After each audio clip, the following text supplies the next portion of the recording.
Halo Bapak Ibu Guru hebat, kita bertemu kembali pada koneksi antar materi modul 2.1 tentang pembelajaran berdiferensiasi. Perkenalkan, nama saya Yerlina Duha, SPD, calon guru penggerak angkatan 10. Dan Ibu Launa Yeni Abadi Simanjuntak, SPD MPD, sebagai fasilitator saya dan pengajar praktik Bapak Masa Muda LEI, SPD. Apa sih sebenarnya pembelajaran berdiferensiasi itu?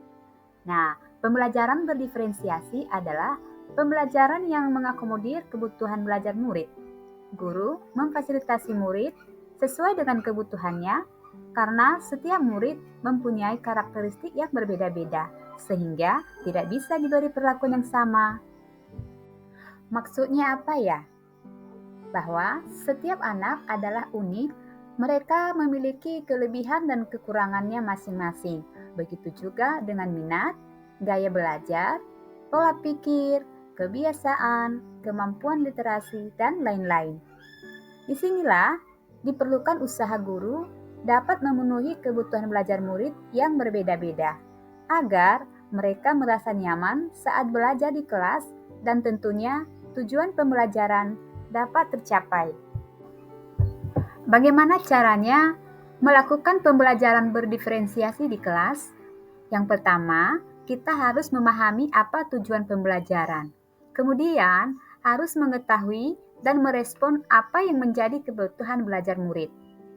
Lalu, menciptakan lingkungan belajar yang mengundang murid untuk belajar. Melakukan manajemen kelas yang efektif dan melakukan penilaian berkelanjutan. Untuk mengetahui kebutuhan belajar murid, guru harus memahami 3 aspek, yaitu kesiapan belajar murid.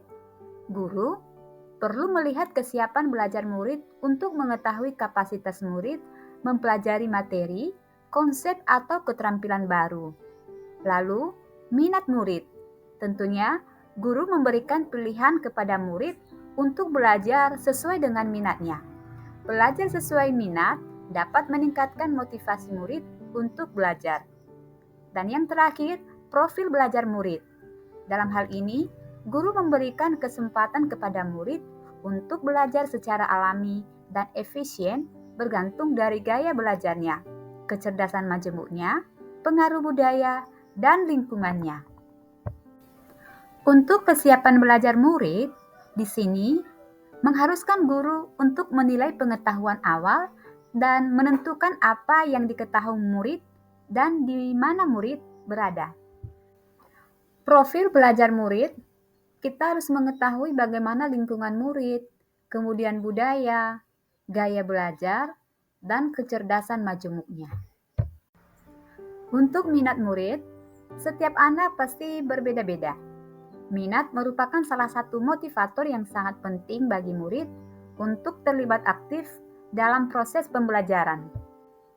Untuk mengetahui kebutuhan belajar murid dapat diidentifikasi berdasarkan cara-cara berikut, yaitu guru harus mengamati perilaku murid tersebut, mengidentifikasi pengetahuan awalnya, mereview dan melakukan refleksi terhadap praktik pengajaran, berbicara dengan guru murid sebelumnya, membaca rapor murid di kelas sebelumnya, dan menggunakan berbagai penilaian formatif dan diagnostik. Setelah guru mengetahui apa yang menjadi kebutuhan murid, tentunya guru harus memikirkan strategi untuk mendiferensiasikan pembelajaran. Ada 3 cara, antara lain yaitu diferensiasi konten, diferensiasi proses, dan diferensiasi produk. Diferensiasi konten ini berkaitan dengan apa yang kita ajarkan, seperti materi, konsep atau keterampilan yang perlu dipelajari berdasarkan kurikulum. Kemudian, mendiferensiasikan konten bisa dilakukan dengan membedakan pengorganisasian atau format penyampaiannya, bukan mengubah atau menurunkan standar kurikulum.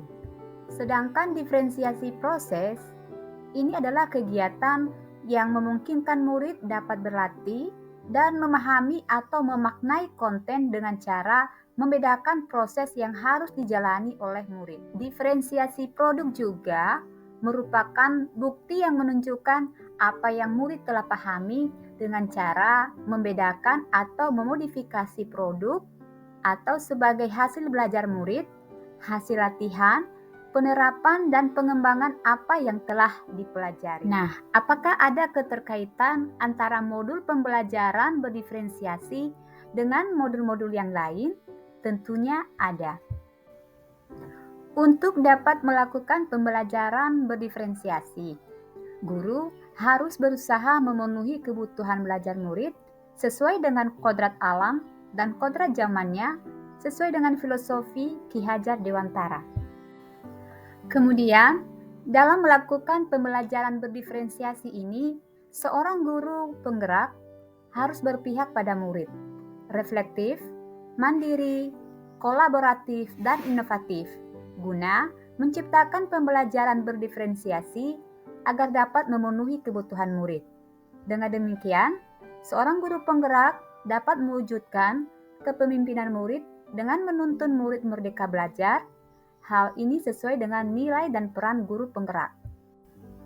Jadi, pembelajaran berdiferensiasi dapat menjadi salah satu strategi untuk mewujudkan visi guru penggerak yang berpihak pada murid. Kemudian, dalam pembelajaran berdiferensiasi, guru dan murid harus ada kesepakatan kelas terlebih dahulu, agar proses pembelajaran dapat berjalan dengan baik sesuai dengan nilai-nilai budaya positif. Demikianlah pemaparan koneksi antar materi modul 2.1. Semoga bermanfaat. Terima kasih.